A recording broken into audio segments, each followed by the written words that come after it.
야근 금지, 성과 목표 없음, 할인 절대 안 하고, 심지어 광고도 안 한다.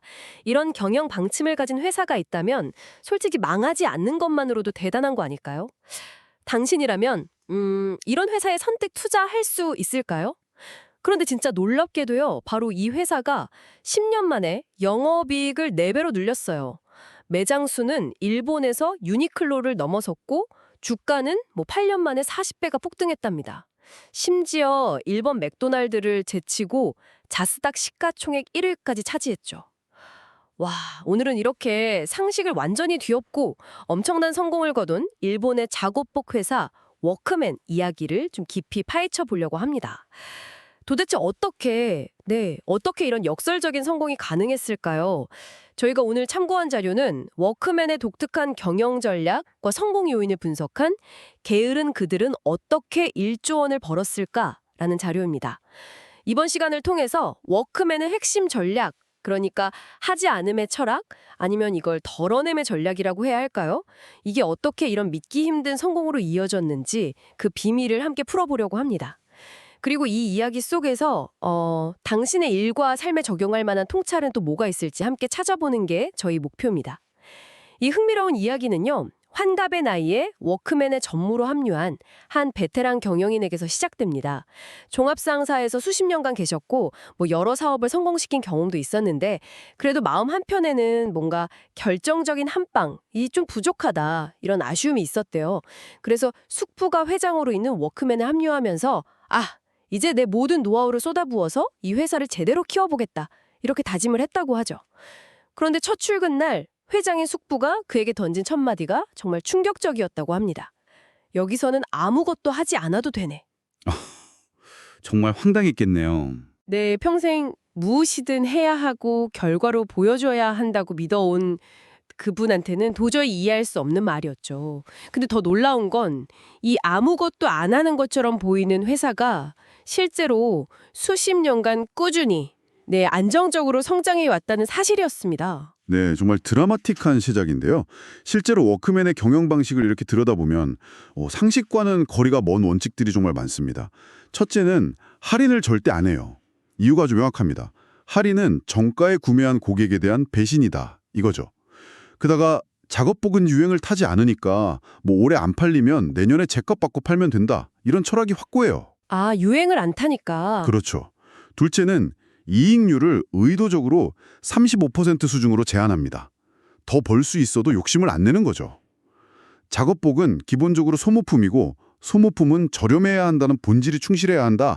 이런 생각이 밑바탕에 깔려 있는 겁니다. 잠깐만요. 이익률을 35%로 제한한다고요?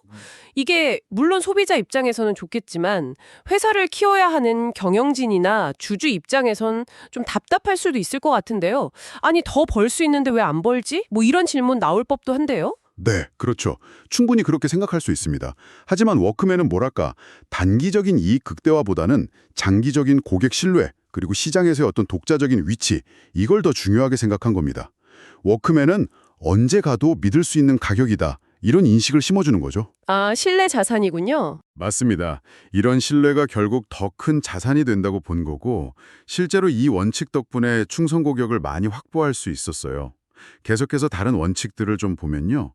셋째, 거인과는 싸우지 않는다는 원칙입니다. 경쟁이 아주 치열한 대기업 납품 시장, 그러니까 법인 시장은 과감히 포기하고 개인 작업자 시장에만 집중해요. 우리가 확실히 이길 수 있는 싸움만 한다. 어떻게 보면 굉장히 실리적인 전략이죠. 영리하네요. 네. 마지막으로 해외 진출도 과감히 포기했습니다.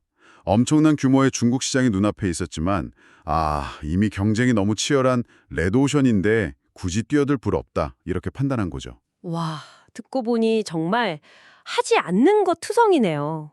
할인 안 해, 이익 제한해, 큰 시장 포기해, 해외 진출 안 해. 그런데 이런 덜어내기가 어떻게 성공으로 이어졌을까요? 이게 바로 오늘 우리가 파헤쳐볼 핵심 질문인 것 같습니다. 하지만 워크맨의 이야기가 항상 순탄했던 건 아니에요. 이런 성공 공식에도 유통기한이 찾아왔죠.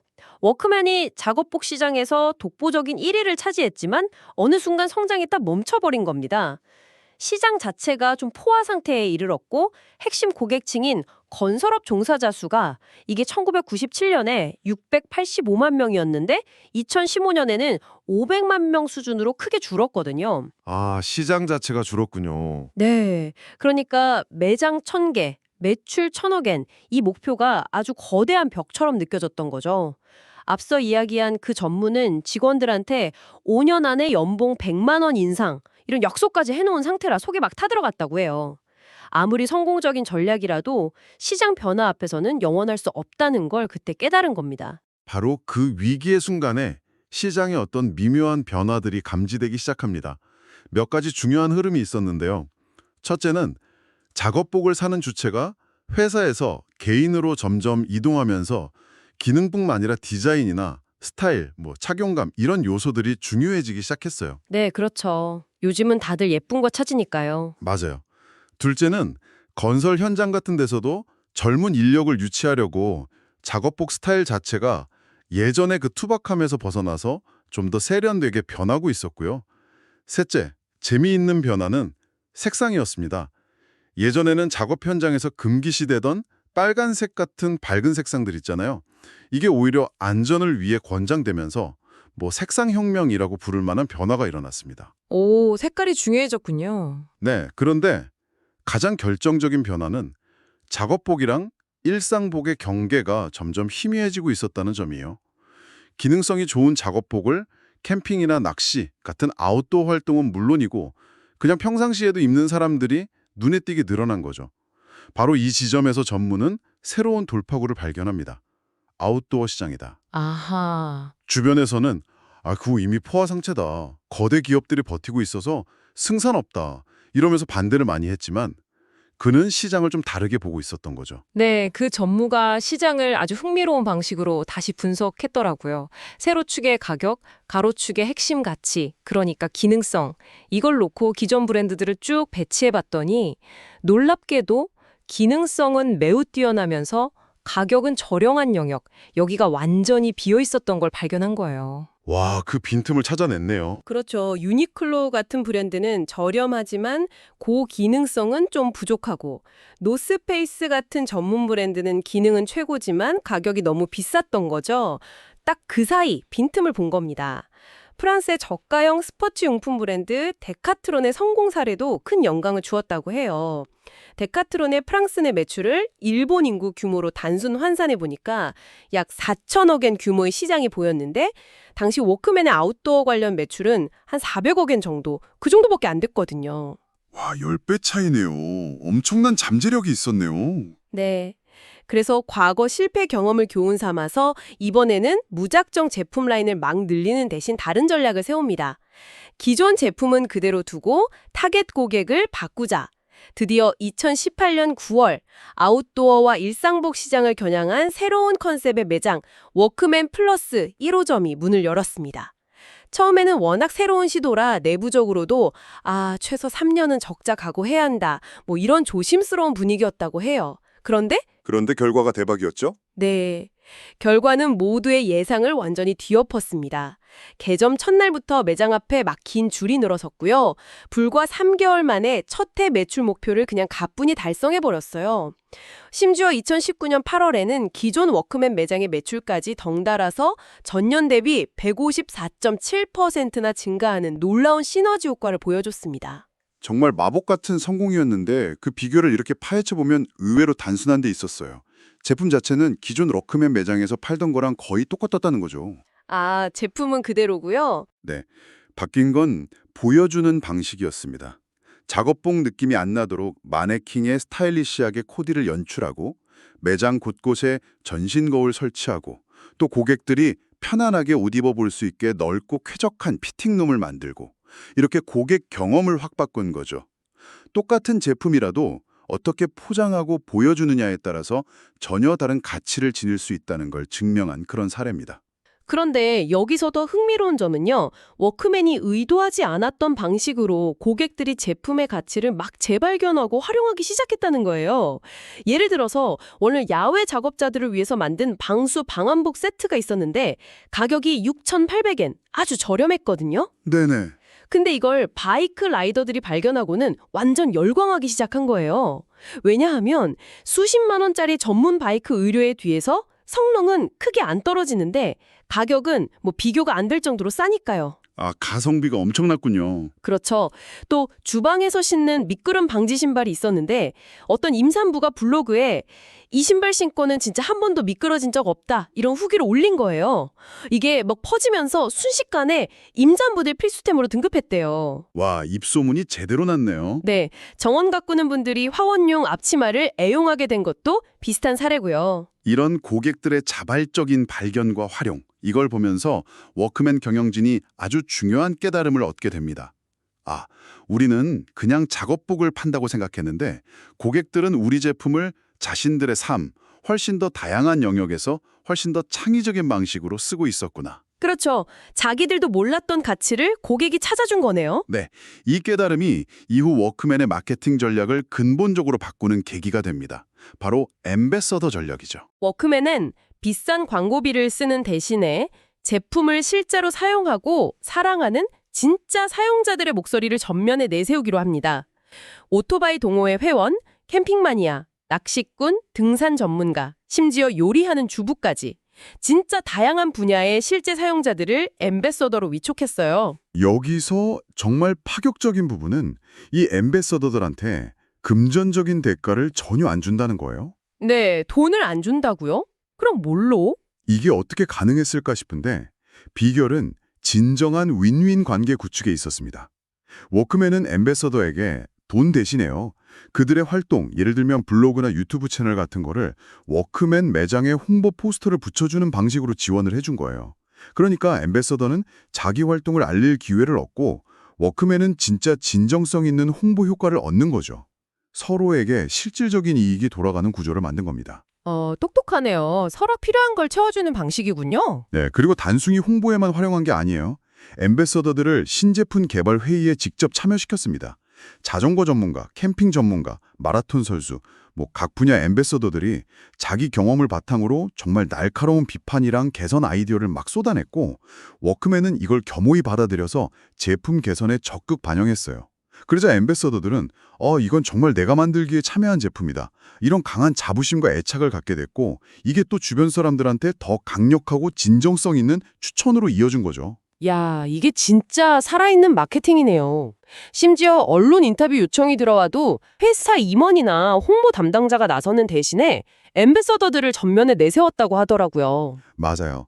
잘 꾸며진 홍보 문구보다 실제 사용자의 꾸밈없는 경험담이 훨씬 더 강력하다는 걸 간파한 거죠. 네, 현재 한 30명 정도 앰버서더가 활동 중인데 이분들이 뭐 유명인이 아니라 그냥 우리 주변에서 흔히 볼 수 있는 평범한 이웃 같은 분들이래요. 그런데 바로 그 평범함이 워크맨의 가장 강력한 무기가 되고 있는 겁니다. 워크맨 혁신의 또 다른 중요한 축은 바로 엑셀 경영입니다. 과거에 어떤 감이나 경험에 의존하던 방식에서 벗어나서 데이터를 기반으로 의사결정을 내리는 시스템을 구축한 거죠. 근데 여기서 중요한 포인트는 이 변화가 위에서 아래로 내려온 그런 탑다운 방식이 아니라 현장의 직원들이 스스로 필요성을 느끼고 자발적으로 만들어갔다는 점이에요. 오, 아래로부터의 혁신이군요. 네.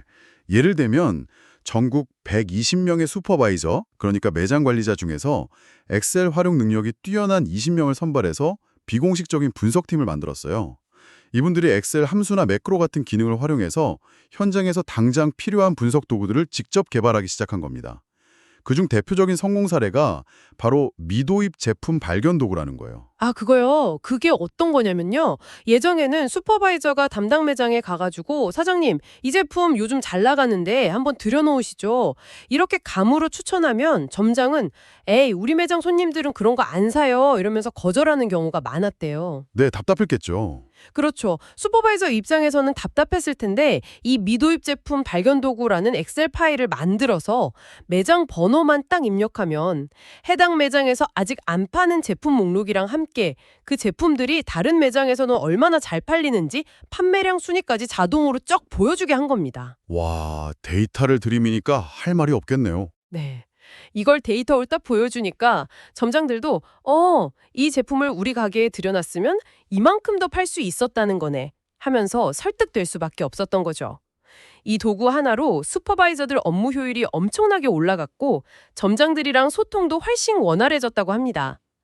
놀라운 거는 이런 식으로 현장에서 자발적으로 만들어진 엑셀 기반 분석 도구가 무려 200개가 넘는다는 사실이에요.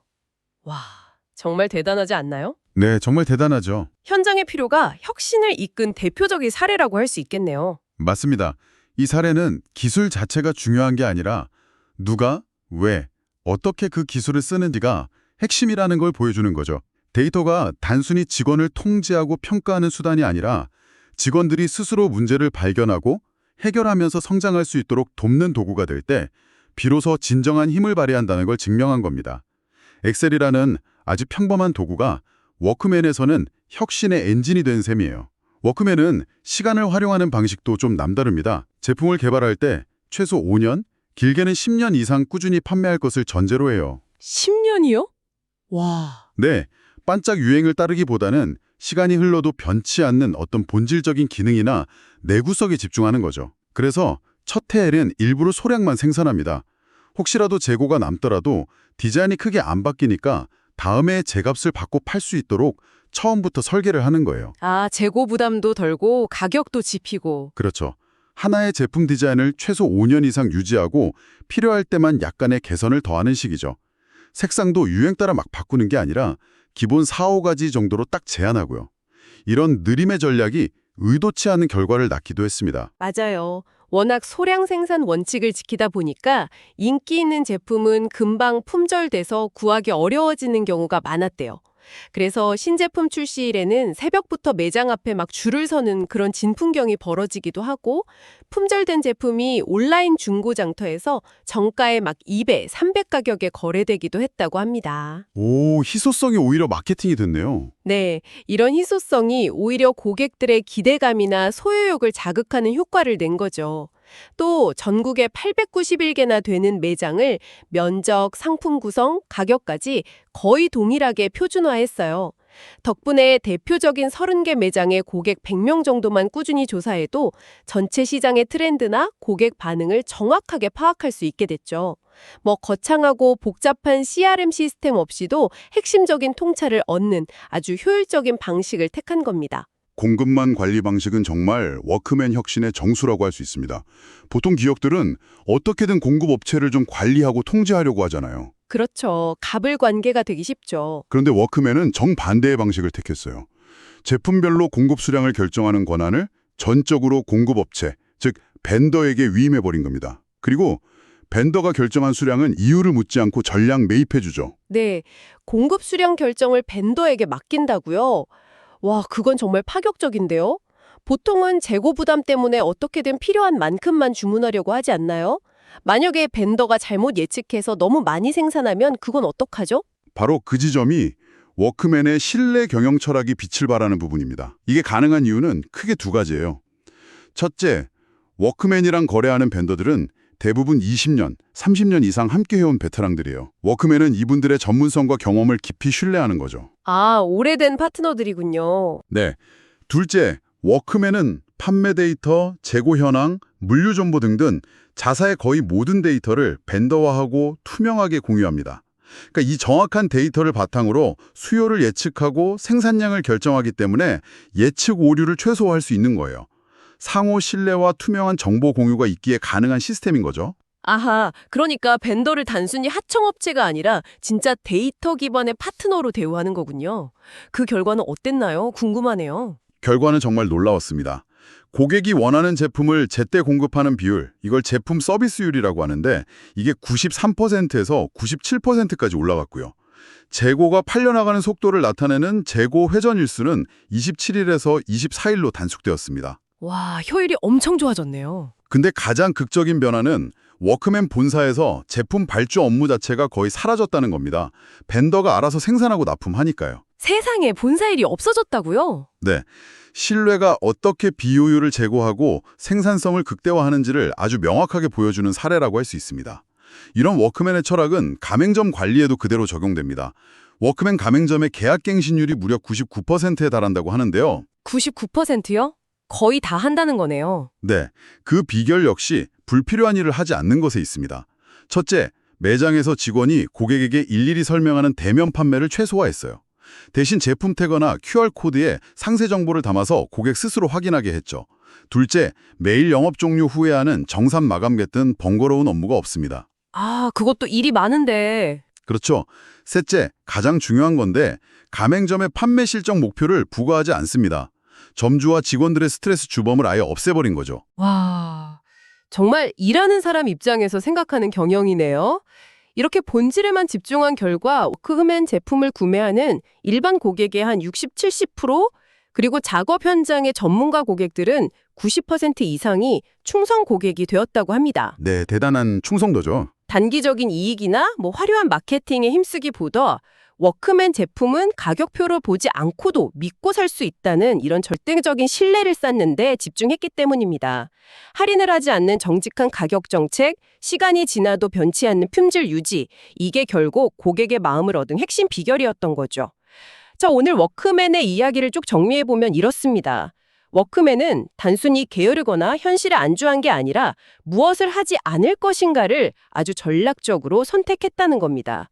야근, 과도한 목표 설정, 가격 할인, 시끄러운 광고, 소모적인 경쟁, 무리한 해외 진출, 이런 것들을 과감히 뺐더니 오히려 생산성은 올라가고 직원 만족도는 높아지고 고객 신뢰는 깊어지고 진정성이 있는 입소문이 퍼지면서 결국 시장을 장악하고 내수 1위라는 놀라운 결과를 만들어냈습니다. 이것이 바로 워크맨이 보여준 덜어냄의 기적, 빼기의 미학이라고 할 수 있겠습니다. 어쩌면 더하기의 시대는 저물고 있는지도 모릅니다. 더 많이, 더 빨리, 더 크게. 이것만 외치던 시대에서 이제는 무엇을 버리고 덜어낼 것인가? 무엇에 집중하고 무엇을 하지 않을 것인가? 이것이 성공을 가르는 빼기의 시대가 오고 있는 것이죠.